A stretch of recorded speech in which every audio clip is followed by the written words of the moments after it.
Hello and welcome to another episode of Beer Man's No Bull Beer Reviews.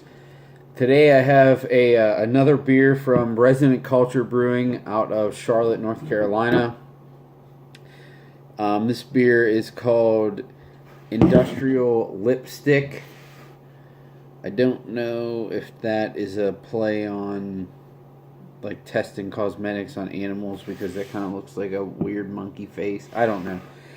It's kind of an odd,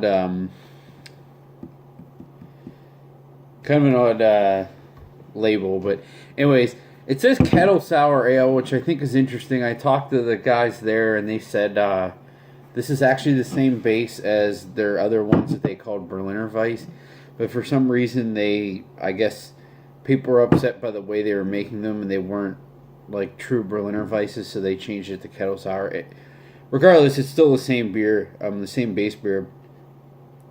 But this one is made with, or fruited with plum and apricot. So I'm guessing it's those separately, and it's not just pluots, because that's a thing, a hybrid with plum and apricot. I don't, to me it would be odd like that they would use those separately if that's actually a hybrid thing that you can buy in the store. So maybe it's just pluots, I don't know. But this also might not be the same base beer, even though like he said it was, because this one's only 3.8, but that might be because there's less fermentation from the actual fruit itself. I don't know.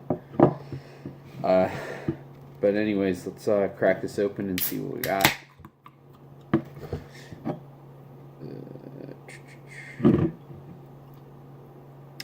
And as I'm pouring this, and before I drink it, I want to say something too about the festival that these guys are having in 2 weeks. Unfortunately, I can't go because I will have family in town over Labor Day weekend. But if that wasn't the case, I probably would go. I think it's a pretty good deal, but it's just it's so many cans, and I can barely keep up with the IPAs that I buy now, let alone go into that.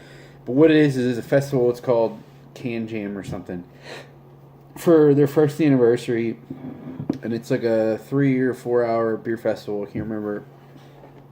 Of probably like 20 different breweries, a lot of breweries that are known for their can stuff, like Vale, Aslan, these guys, Dancing Gnome, like those kinds of breweries. That's cool that Dancing Gnome's going to be down here, actually. But, so they're going to have a bunch of their beers, and then on top of, the festival that lasts for 3 or 4 hours or whatever, you get to take home a big mix pack of 24 cans. I'm guessing it's like 1 or 2 from each brewery. So a lot of people were complaining about the price. It's like $200, but I mean, given the beers in it, that case is probably worth at least $100. Plus, you get a glass, and like you get a taster glass, and then like a separate big like teku or something like that.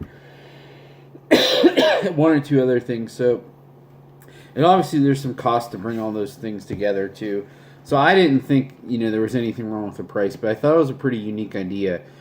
Because I don't know that anyone else is doing that, where it's like a festival and you get like a big mix pack of different beers from different breweries. I thought that was pretty cool. I don't know if I would have went or not, even if I didn't have other plans, only because I'm already overloaded with IPAs, and that's probably what most of them would have been. But I think the idea in general was really cool, so props to those guys for doing that. Anyways, as you can see, this pours a really, really cloudy. It's weird. It's kind of like a mix. The bottom is darker than the top. I guess that's pretty normal, but it's really like a mix between red and pink and orange. It's odd, but I guess that makes sense with plums and apricots.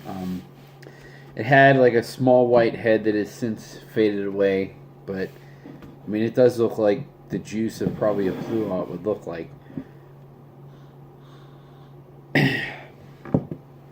So the aroma, and I will say that I've had plums before, but I don't eat them very often. So to me, the taste of a plum is something that kind of gets lost in beers. I like some lambics and other sours with plums in them generally, but usually it seems to just, I don't know, add some oomph to the beer, but really not have like a big fruity, like fruit flesh character that like an apricot or a peach would. So what I get in the aroma in this is definitely more apricot forward than I'm getting plum.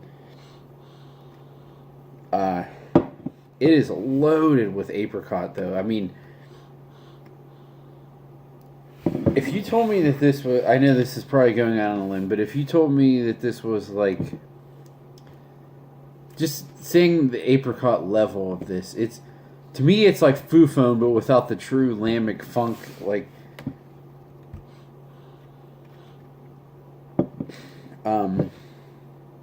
Because the apricot level is really, really big in this. It doesn't have the lambic funk, obviously, but like the apricot level reminds me of foo foam, which is kind of cool. Let's give it a taste and see what we got.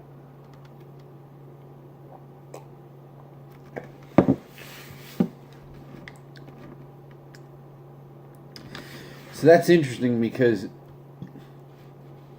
I mean, the apricot is still the driver in this between the two fruits, in my opinion, but there's definitely something else there, and I'm assuming it's the plum that's kind of throwing a curveball into the flavor profile of the fruit. And there's the pretty standard with all their fruited kettle sours or Berliner Weisses, whatever you want to call them. Nice, like bready, grainy finish without having the offensive things that sometimes come with kettle sours, like the butyric acid and that kind of stuff.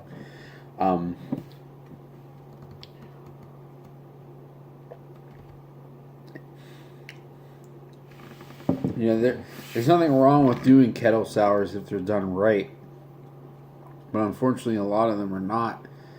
And they really have some flavors that I don't like, and they're... Most of them have to be pretty fruited to, you know, to have some sort of complexity, and this is definitely pretty heavily fruited. It's not quite to the Answer straight juice beers, but this one might be more fruited than any of the other ones I've had. But like I said, it still has that nice grainy finish to it.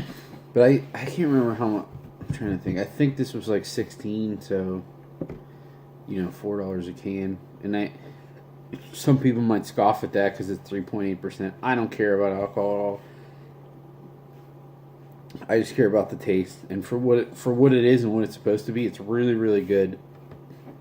Another really nice, simple fruited kettle sour from these guys. I don't know anyone else who's doing like these simple kettle sours that aren't literally just straight juice like the Answer, that are a nice balance between still somewhat tasting like beer and having a ton of fruit flavor. I don't know anyone else who's doing it better than they are. Like the last one they just did, I don't remember what it was called, but the peach one was fantastic, and this is right up there with it. So this is absolutely a buy for me. Pretty much everything from these guys is, but this one is definitely a buy for me. I would gladly buy more of this. So, anyways, that's all I got in this guy. Please like, comment, subscribe. Let me know what you think, and I look forward to doing the next one. Thanks.